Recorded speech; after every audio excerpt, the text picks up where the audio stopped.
inteligência pura. Por isso que aqui na frente, ó, eu coloquei fonte. Não foi preciso. Porque não é preciso fonte. Pra que eu vou pegar na internet se isso daqui funciona mais? Isso daqui funciona mais do que 5G, 6G.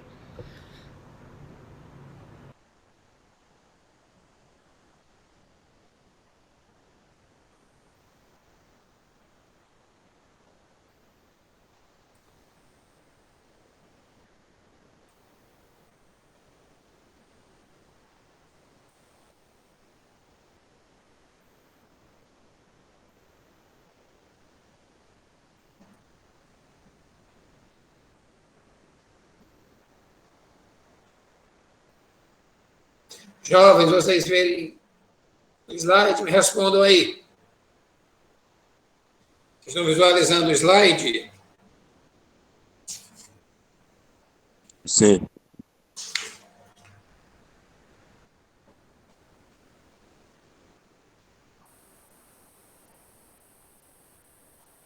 Estão, jovem, visualizando o slide? Me respondam. Sim, professor. Sim, professor. Certo. Então, deixa eu voltar aqui para ele.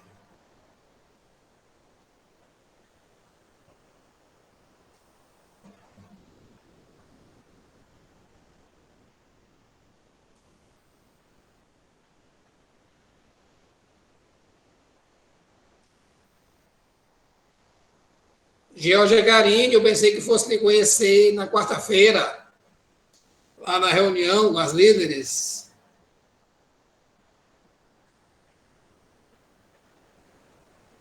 Não que eu não tenha gostado da Isadora ter participado, muito pelo contrário, né? É porque eu gosto muito da Isadora, Giovana, eu gosto demais dela. Mas gostaria de ter lhe conhecido, porque eu não lhe conheço, né? Nem você, nem a Hanna, nem a Ana Beatriz. Aliás, a Ana Beatriz eu conheci lá no dia do SAEP.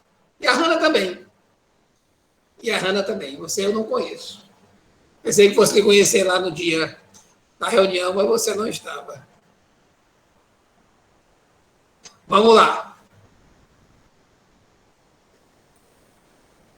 Mas lembrando, viu, eu estou lamentando a sua ausência lá, não estou reclamando da Isadora dele, não. Pelo contrário, até porque eu gosto demais da Isadora. Gosto demais dela. Vamos falar hoje sobre os blocos econômicos. Globalização e blocos econômicos. Deixa eu voltar aqui um pouquinho. Aqui. Blocos econômicos. Paralelamente às negociações multilaterais para a liberação comercial no âmbito da OMC, são conduzidas diversas negociações de caráter regional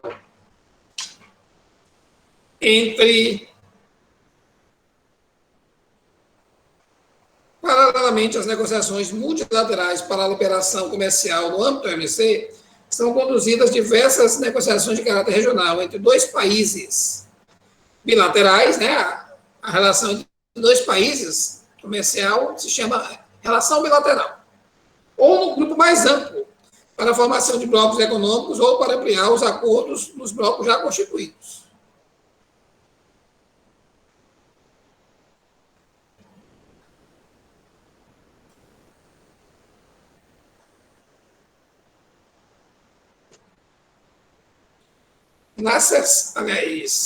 A maior parte dos países que participam da OMC, né, a Organização Mundial do Comércio, também está envolvida em negociações e acordos comerciais regionais ou faz parte de algum bloco econômico. Os acordos de livre comércio trazem uma série de consequências para as empresas e a população dos países integrantes nos blocos. Para a atividade produtiva, haverá ganhadores e perdedores. Geralmente, os ganhadores são empresas ou produtores mais competitivos, ou seja, aqueles que têm melhores condições de venda, pois podem conquistar mercado nos outros países do bloco. Os perdedores serão os pequenos produtores ou empresas menos competitivos que perderão o mercado, com o aumento da concorrência. A população pode se beneficiar com a entrada de produtos mais baratos no país, mas pode ser atingida pelo aumento do desemprego, em virtude da falência ou da redução da produção de empresas nacionais, né? Então, A criação dos blocos econômicos é uma forma que as empresas, os países, né, especialmente aqueles chamados em desenvolvimento, encontraram para poder competir nesse cenário de economia global, né? Pode até parecer meio contraditório, mas regionalizar a economia, né, formar um bloco regional, um bloco ali de países, é um instrumento encontrado para você ter mais força, ter mais pujança para competir na economia global, né? Então, é uma regionalização, uma fragmentação que pode potencializar a disputa dentro do mercado global. Como eu disse, é uma disputa que pode beneficiar alguns e prejudicar outros, né? Especialmente aqueles que não têm como competir, muitas vezes até pela falta de investimentos, né, com as grandes empresas, com o grande capital. Então, vou falar agora para vocês as modalidades de bloco econômico, né? As modalidades ou etapas de integração, como vocês preferirem. Modalidades de blocos econômicos. Em todas, o objetivo, né, dessas modalidades ou dessas etapas é a redução ou eliminação das tarifas ou dos impostos de importação entre os países membros. Por isso, os países que integram esses blocos adotam, logo de início, a redução das tarifas de importação de várias mercadorias. Então, essas modalidades que eu vou falar, na verdade, são etapas, né? Desde a primeira até a mais complexa. A primeira etapa é essa que está aí, Zona de Livre Comércio.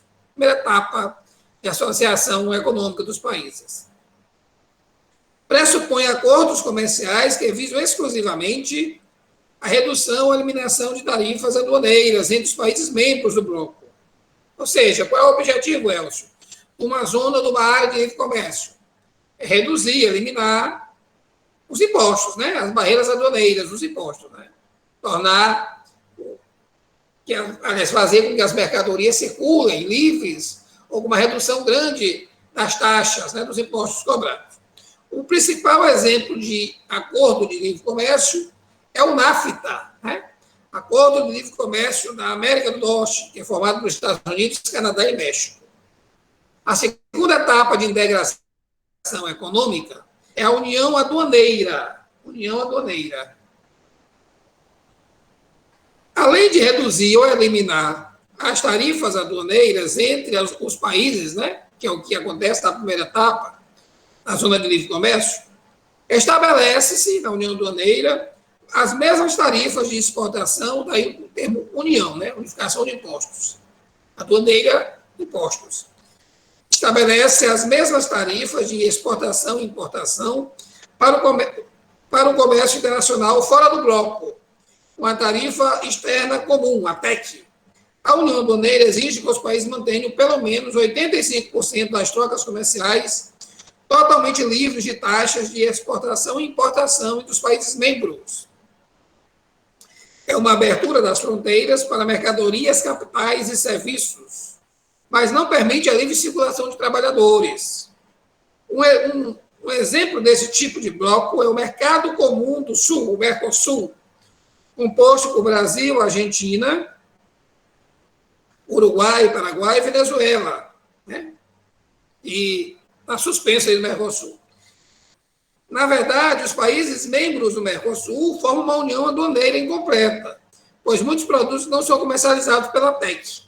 Chile, Bolívia, Peru, Colômbia e Equador são países associados ao Mercosul, ou seja, participam do livre comércio, mas não da união aduaneira, né? Então, o Mercosul, embora tenha esse nome de mercado comum, ele ainda está na etapa 2 ainda, vamos dizer assim, uma união aduaneira. Mercado comum. Visa a livre circulação de pessoas, mercadorias e capitais e serviços. O exemplo, né, mais característico do mercado comum é a União Europeia, né? É a União Europeia, que além de eliminar as tarifas aduaneiras internas e adotar tarifas comuns para o mercado fora do bloco, permite a livre circulação de pessoas, mão de obra, investimento, todo tipo de serviço e dos países membros, né? Então, na União Europeia, os trabalhadores eles podem circular livremente, né? Eles podem circular, trabalhar, o belga trabalhar na Holanda, trabalhar na França, o francês trabalhar na Espanha, na Itália, o britânico trabalhar na Suécia, na Holanda e assim por diante, né? Então, os 27 países que formam a União Europeia têm um mercado comum, uma livre circulação de mercadorias, de comércio, de serviços, né? Então, os garotos aí, as garotas também, né? Não é só homem que pode gostar de futebol, mulher também pode. Então, os garotos aí, as garotas que gostam de futebol, que acompanham lá os campeonatos europeus, né? A Liga dos Campeões da Europa, as ligas nacionais, observam que tem times lá, né? Porque tem times na Inglaterra que não tem um inglês jogando. Jogadores de outros países, né? Da Itália, da Espanha, da França, da Alemanha e assim por diante.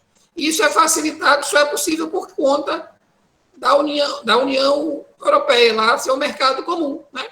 Permitir a circulação das pessoas livres, as pessoas não precisam de autorização, de passaporte para circular, para trabalhar num lugar ou no outro, né? Aqui na América do Sul já precisa, né? Embora você possa visitar, né, um país vizinho aqui sem mostrar passaporte, né?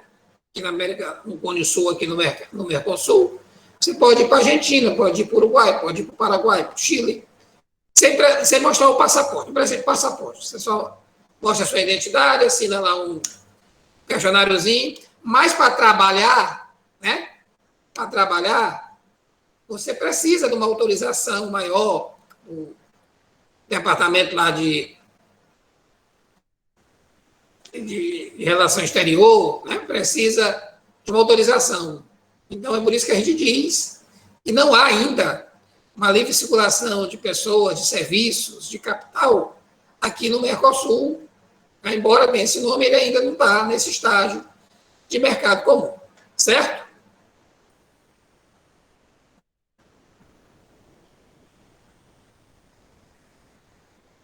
Bora lá. E, por último, a União Monetária e Econômica, né? União Monetária e Econômica. Deixa eu ver quem quer entrar aqui.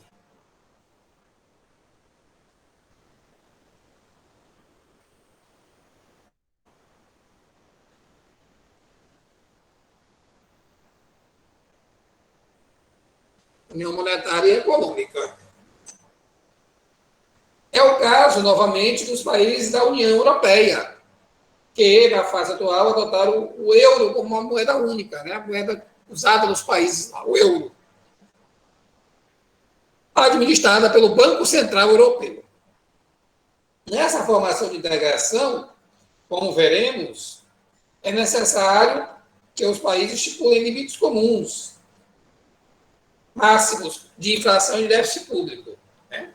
E ainda existe também a união política, né, que também é o caso da União Europeia, né, onde os países possuem leis comuns, né, mesmo que as leis nacionais sejam mantidas, continuem sendo respeitadas, existe a criação de um estatuto, vamos dizer assim, de uma constituição comum e de um instrumento político que regulamenta isso. E, no caso, é o Parlamento Europeu, né? Na Europa, os países que fazem parte da União Europeia são regidos, vamos dizer assim, de certa forma, jurisdicionados a esse Parlamento Europeu. Inclusive, o líder do Parlamento é sempre um chefe de Estado de um país do bloco, né? Feito lá um rodízio. Né? Normalmente é um primeiro-ministro, porque os países da Europa, né? A grande maioria dos países da Europa, nós vimos isso ano passado, eu expliquei para vocês lá na segunda série, a grande maioria dos países da Europa são parlamentaristas, né? São parlamentaristas. Tem a separação entre o chefe de Estado e o chefe de governo, né? É governado por um parlamento. E aí o primeiro-ministro de um dos países que fazem parte, aliás, o primeiro-ministro de um dos países da União Europeia, ele é primeiro-ministro também desse Parlamento Europeu. E eles vão fazendo uma espécie de rodízio, né? Vão lá se revezando no carro. Certo, jovens? Se eu não estiver enganado, parece que o primeiro-ministro, hoje o Parlamento Europeu, hoje é presidido pela... Deixa eu ver bem aqui, para dar a informação correta para vocês. Quem que preside o Parlamento Europeu hoje? Vou falar besteira. Só um minutinho.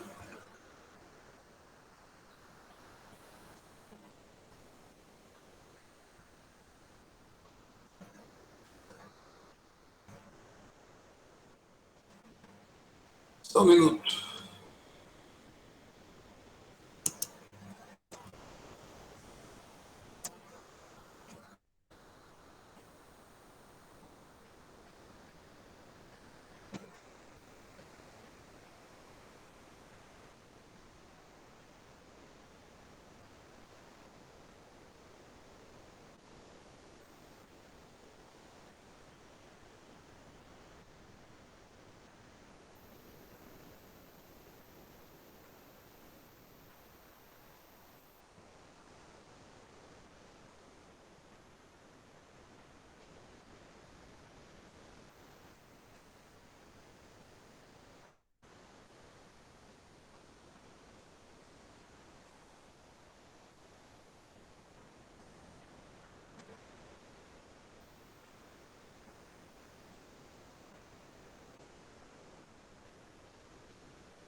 Já, já, jovens.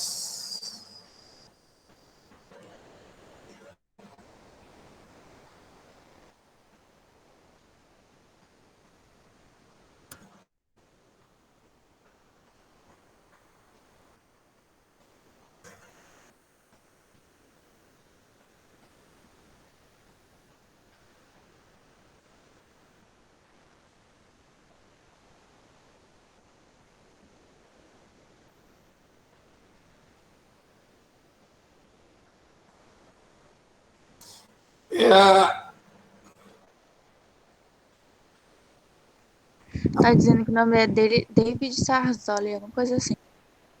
Como, Julie? David Sarsoli. Sassoli. É? O atual presidente do Parlamento Europeu é o italiano David Sassoli. Isso. Desde 2019. É porque lá tem tem a Comissão Europeia, né? Que a presidente é uma alemã, né? Ursula von der Leyen, né? A presidente da Comissão Europeia. E o Parlamento Europeu é o italiano aí que você se referiu. Assim, entendi. Deixa eu ver bem aqui. O Parlamento Europeu é o italiano. Até aqui, tudo bem? Alguma pergunta? Não. Hein, jovens? Posso continuar? Pode. Me respondam aí. Posso, Julie? Pode. Posso, jovens? Continuar? Me respondam aí. Tudo certo? Falar agora, continuando, vamos começar o primeiro bloco, que é justamente a União Europeia, né? É o exemplo de modelo de bloco econômico mais sucedido, né? Mais integrado, a União Europeia. Certo? Vamos lá. Deixa eu procurar aqui a União Europeia. Pronto, aqui a União Europeia. Aqui. União Europeia. A União Europeia, ou UE, né, como queiram, foi criada pelo Tratado de Maastricht, assinado em 7 de fevereiro de 1992, ou seja, 29 anos, pelos membros da Comunidade Econômica Europeia. Maastricht é uma cidade da Holanda. Uma cidade da Holanda. Daí o tratado fica conhecido com o nome da cidade, Tratado de Maastricht. Desde a sua implementação, os países integrantes vêm aumentando a cooperação em questões como o combate ao crime organizado e ao narcotráfico, meio ambiente, a imigração, educação, proteção ao consumidor, saúde pública e defesa do território, entre outras. Em 1º de janeiro de 2002, ou seja, quase 10 anos da criação da União Europeia, entrou em circulação a moeda única, o euro, ou seja, o euro já funciona há quase 20 anos, né? Os países que optaram por não adotar a moeda única, é o exemplo do Reino Unido, da Dinamarca e da Suécia, o euro, apesar de não circular, serve de referência em negócios privados. Serve de referência em negócios privados, como transações, empresas, e pode ser utilizado na abertura de contas. Tá? O Reino Unido, inclusive, saiu da União Europeia recentemente, né? Não faz mais parte da União Europeia. Essa opção é consequência de um receio por parte desses países em perder a soberania de suas políticas monetárias. Outro motivo, no caso do Reino Unido, é o fato da libra esterlina ser a moeda mais valorizada que o próprio euro. Né? Estou citando o Reino Unido aqui, mas ele não faz parte mais do euro. Né? Ou não faz parte mais da União Europeia. Entre os países que não adotaram o euro, estão aqueles que ingressaram neste último século, mais recentemente, como Polônia, Bulgária, Romênia, Dinamarca, Suécia, que cita o Reino Unido também, mas como ele já saiu do euro, ou já saiu da União Europeia, eu não vou falar. Este último, né, no caso do Reino Unido, procura manter uma certa independência financeira, entendendo que isso lhe possibilita efetuar, por exemplo, mais intervenções para controlar a cotação de sua moeda, a libra esterlina, como visto anteriormente. O mesmo motivo, né, que o Reino Unido alegava quando participava do euro, é alegado pela Suécia e pela Dinamarca, né, controlar melhor sua política monetária.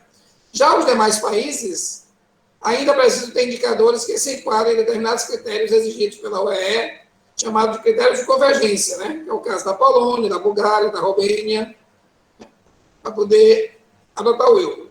A implementação do euro representou a criação de uma moeda forte no sistema financeiro internacional, um elemento facilitador do comércio e dos investimentos dentro do próprio continente europeu.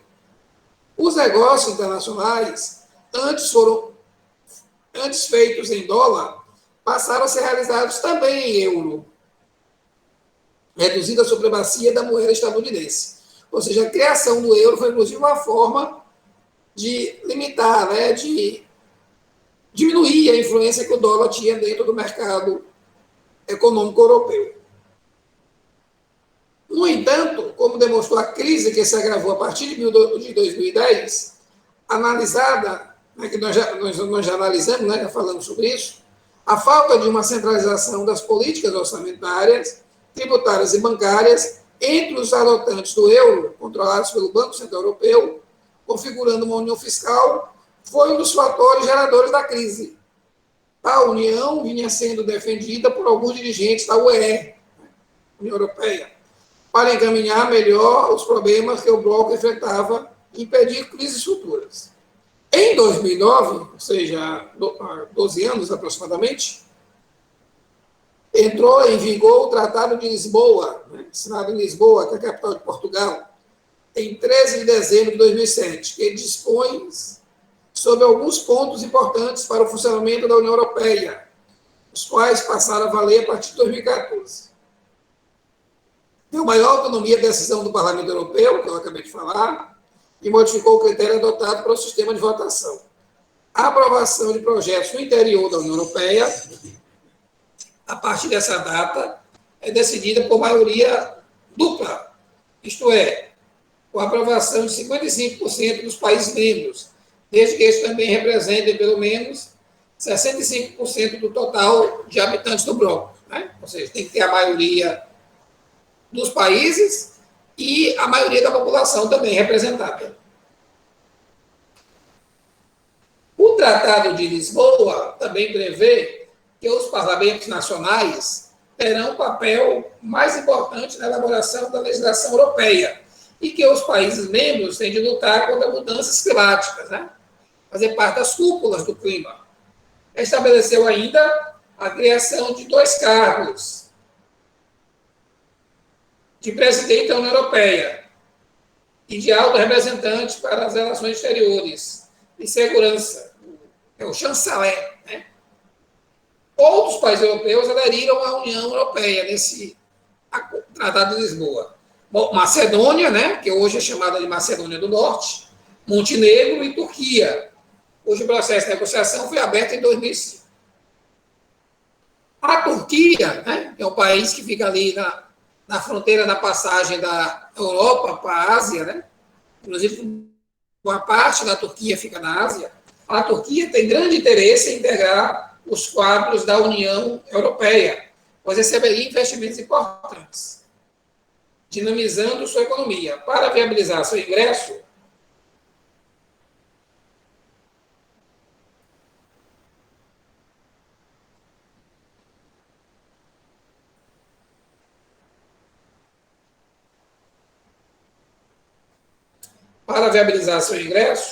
a Turquia promoveu reformas econômicas e políticas, com a equiparação dos direitos das mulheres em relação aos dos homens, além de abolir a pena de morte, né? A Turquia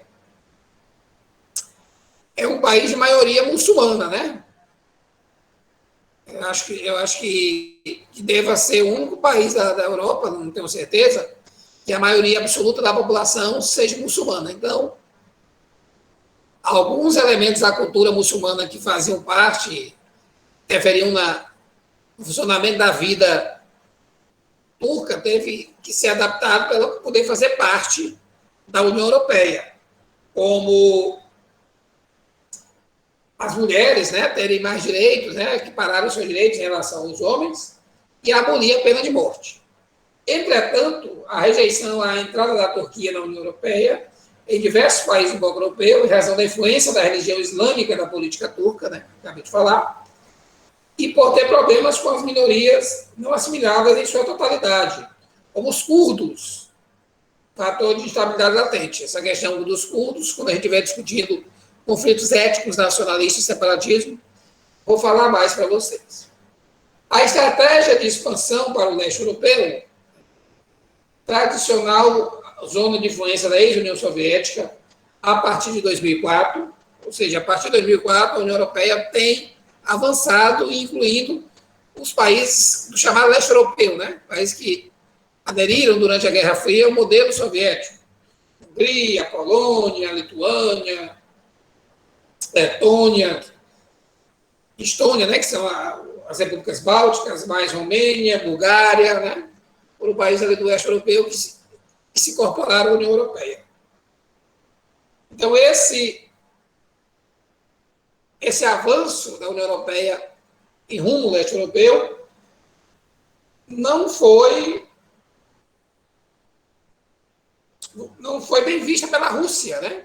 Não foi bem vista pela Rússia, que, inclusive, resiste bastante ao possível ingresso de países na União Europeia, ainda considerado como satélites, nos quais mantém forte influência, como a Ucrânia, né? Ao aceitar esses países do leste europeu, a União Europeia busca estados-nação, com mão de obra barata, para instalar indústrias e também mercados consumidores para mercadorias produzidas na porção ocidental. Algumas condições para o ingresso na União Europeia são ser um Estado laico, ou seja, um Estado que não é religioso, que não tem uma religião oficial, que garante às pessoas a livre prática religiosa, um Estado laico, que não haja qualquer discriminação de gênero ou de ordem étnica, estabelecer uma política ambiental de acordo com o bloco e ser um Estado de direito plenamente democrático. E, como vocês veem aí no slide, a União Europeia é, talvez, o último estágio no processo de integração econômica que iniciou ainda lá pós-Segunda Guerra Mundial, né, lá no início da segunda metade do século XX, primeiro com a criação do Benelux, né, era uma área de livre comércio formada por Bélgica, Holanda e Luxemburgo. Depois, com a presença da Alemanha Ocidental, da França e da Itália, você teve, e mais os países do Benelux, você teve a criação da SECA, Comunidade Econômica do Carvão e do Aço. Esses países que formavam a SECA, em 1957, criaram a Comunidade Econômica Europeia, né, ou Mercado Comum Europeu, que foi ampliando, foi integrando outros países, até se tornar a União Europeia em 1991, pelo Tratado de Maastricht, né, que entrou em vigor 2 anos depois. Aí as características, né, da União Europeia, os países que fazem membro da União Europeia, né, os novos, agora a partir de 2004, né, observe aí, a maioria deles aí países do chamado leste europeu, os países aí que não adotam o euro, que não assinaram a Constituição Europeia. E agora vamos falar do NAFTA. Sobre a União Europeia, jovens, alguma pergunta? Alguma dúvida? Me digam aí. Tem? Tem não, Julie? E os outros? Tudo certo, Elja? E os demais? A Isadora, a Ana Gabriele, o Christian Israel, o José, a Samara, a Viviane. Tudo certo, Viviane?